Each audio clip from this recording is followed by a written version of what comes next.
Well, hello again, everybody, and welcome back to the Canning Nana. So today we are going to be canning some of our turkey. So we bought one turkey. We had one turkey frozen. Right now I am in the process of making bone broth with both of the bones from both of the turkeys.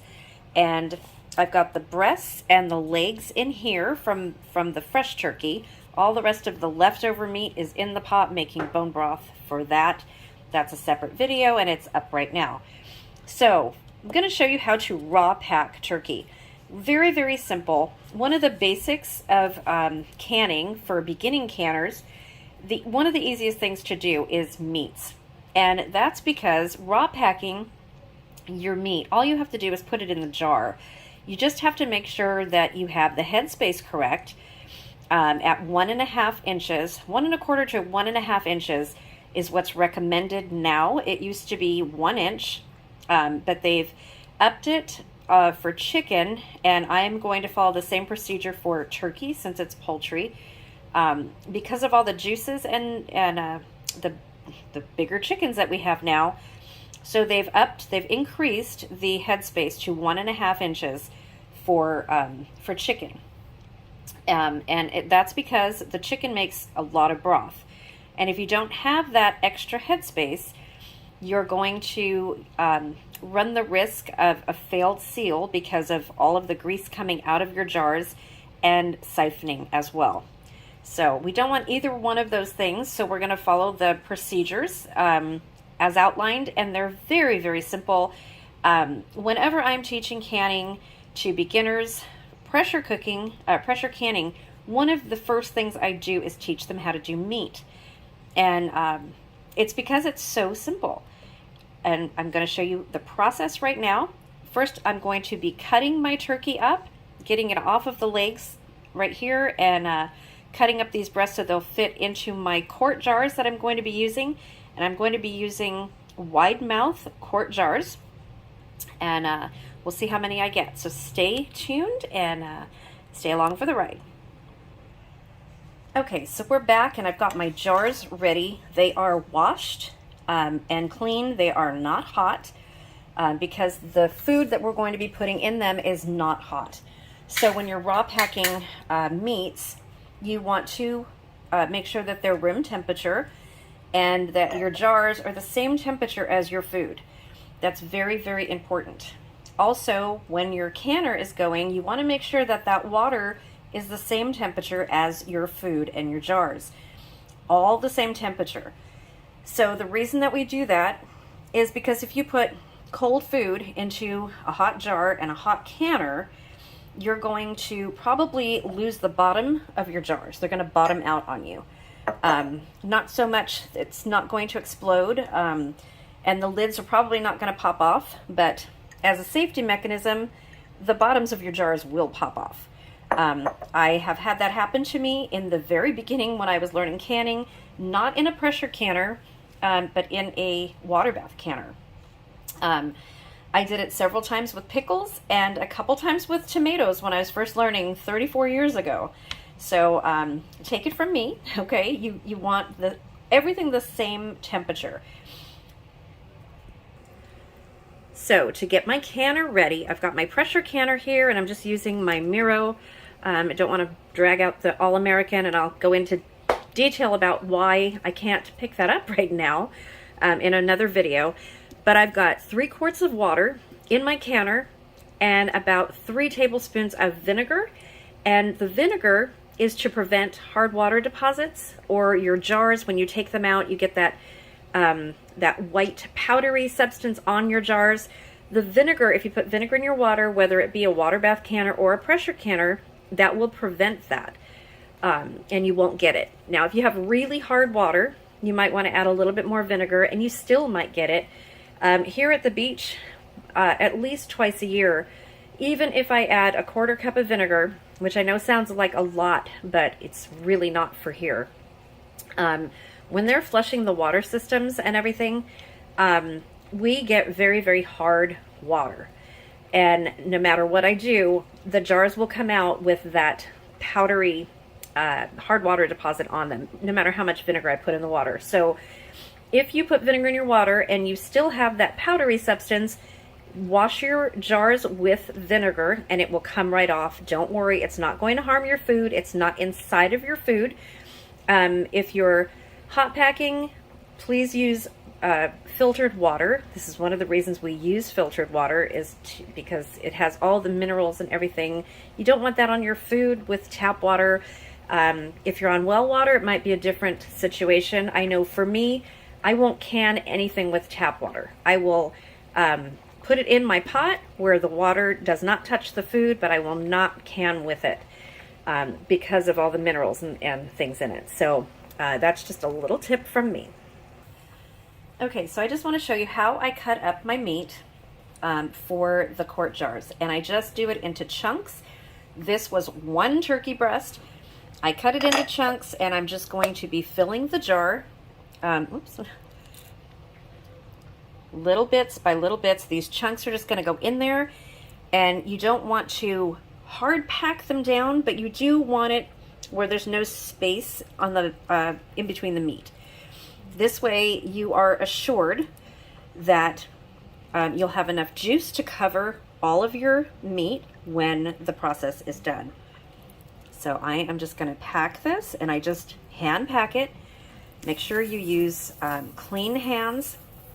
So what I'm doing here is I'm not hard packing it down. I am just barely pushing it just to fill in the gaps, and you can see it's pretty full all the way around.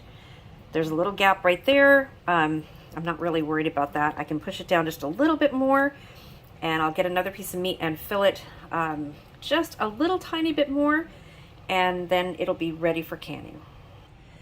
Okay, so right now I'm in the process of cutting a leg and a thigh, and I've got another leg and thigh to go. But what I want to show you guys is right here. This is about where you want to be, maybe a little bit less. I will probably take a little bit of turkey out of these. So I've got dark meat here, and I've got the turkey breast here. And what I've decided to do is mix them up, because the turkey breast tends to be much drier than the dark meat. So I'm going to empty the jars and refill them and mix the dark and the white meat together so that I do have enough juice to cover all of the meat. So once I do that, I am going to wipe the jar down, the rim right around here, with vinegar on a cloth or a paper towel, and then take my lid and my ring and put it on here, and we're going to put those into the canner, into the pressure canner, and these are going to process for 75 minutes. If we were doing quarts, they would be 90 minutes, and it's the same for all meat. As long as you raw pack, this is how you do it. Hot packing is a different process. I will show you guys later on, or you can go back and search in my videos. I do have raw pack and hot pack meats. I do both, but I prefer the raw pack method. It's just so much easier. And also, if you don't have a full canner, what you can do, if you know you're not going to have a full canner, beans process at the same time meat does. Exactly. 75 minutes for pints, 90 minutes for quarts. So what I like to do if I don't have a full canner is soak some beans in my Instapot or in a pot for just a few hours. You can simmer them and then add them to jars, put in your water just like you would normally can beans. And I do have a canning beans. I have both no soak and a soak method for canning beans. You can do either one, whichever you prefer. And you can add those to your canner so that you have a full canner. I don't like to can with just a half canner. If I'm going to process something for 75 minutes, I'm going to add to it, and I may as well get a full process, a full load out of it. So I like to add beans to it too. So I probably am not going to do that today because I don't have time and I didn't soak beans or anything previous to this. So, but next time I will. So I will fill these jars and then take you along and let you know what it looks like. Okay, so this is what I got out of all the turkey. Not very much. 4 jars, and the rest of the bones and the meat that I could not get off the legs all went into the pot with the bone broth in it. So I'm taking this, this is vinegar. I'm going to start wiping off my rims. And you can see how this is about 1.5 inches down on all of the headspace. I think you guys can see that. So I'm going to wipe the rims because I was touching all the jars. And even if you don't think you got any food on the rims, you always want to wipe them anyway, because if you touch the jars, oils from your fingers get on there. And you want to do everything that you can to ensure that you get a really good seal. So now that I've wiped the jars down with vinegar, I can go ahead and put my lids on, my rings.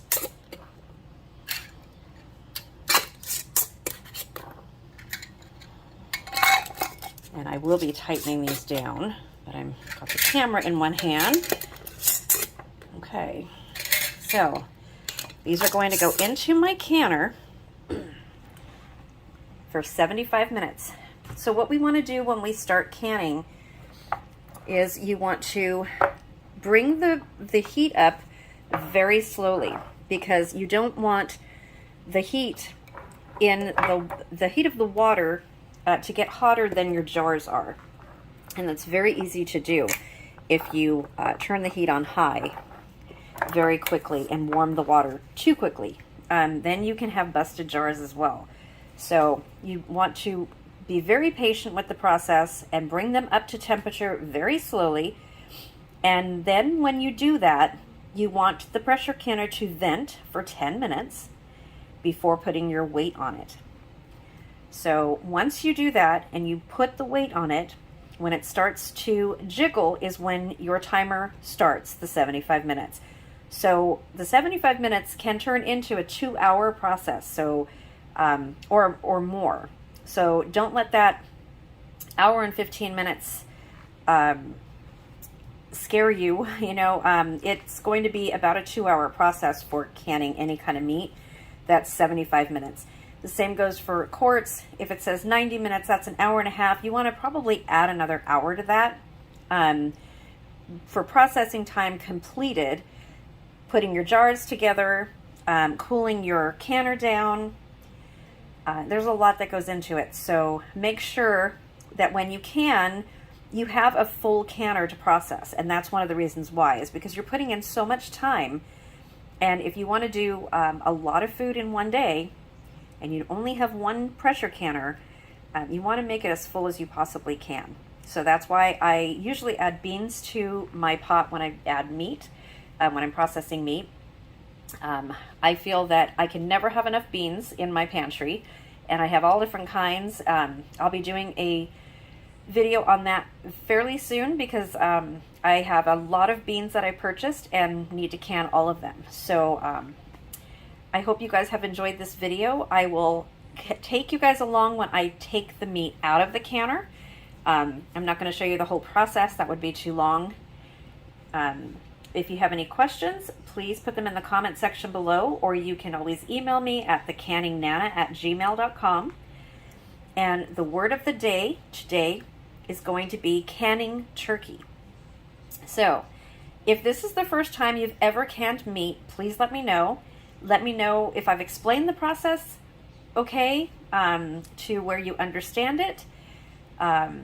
Or if you need further clarification on something, just let me know and I will try to clarify for you. I hope I haven't skipped any of the processes. I don't think I have. But if I did, I will add it to the description in this video. So thank you guys again. If I've inspired you to start canning, which I hope I have, to stock up your pantries for this coming season that we're going into now.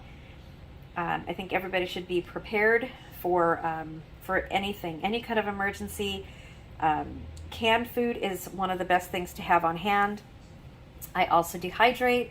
I've also added Thrive Life freeze-dried food. As you guys know, if you want the link to that, it's in my description.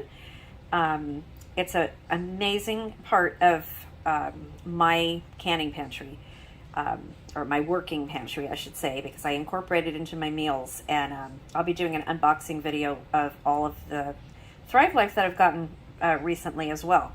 So I'm going to get to canning. I hope you guys have a great day.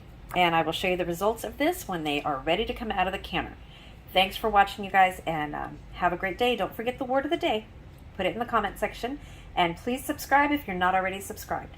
Thanks for watching.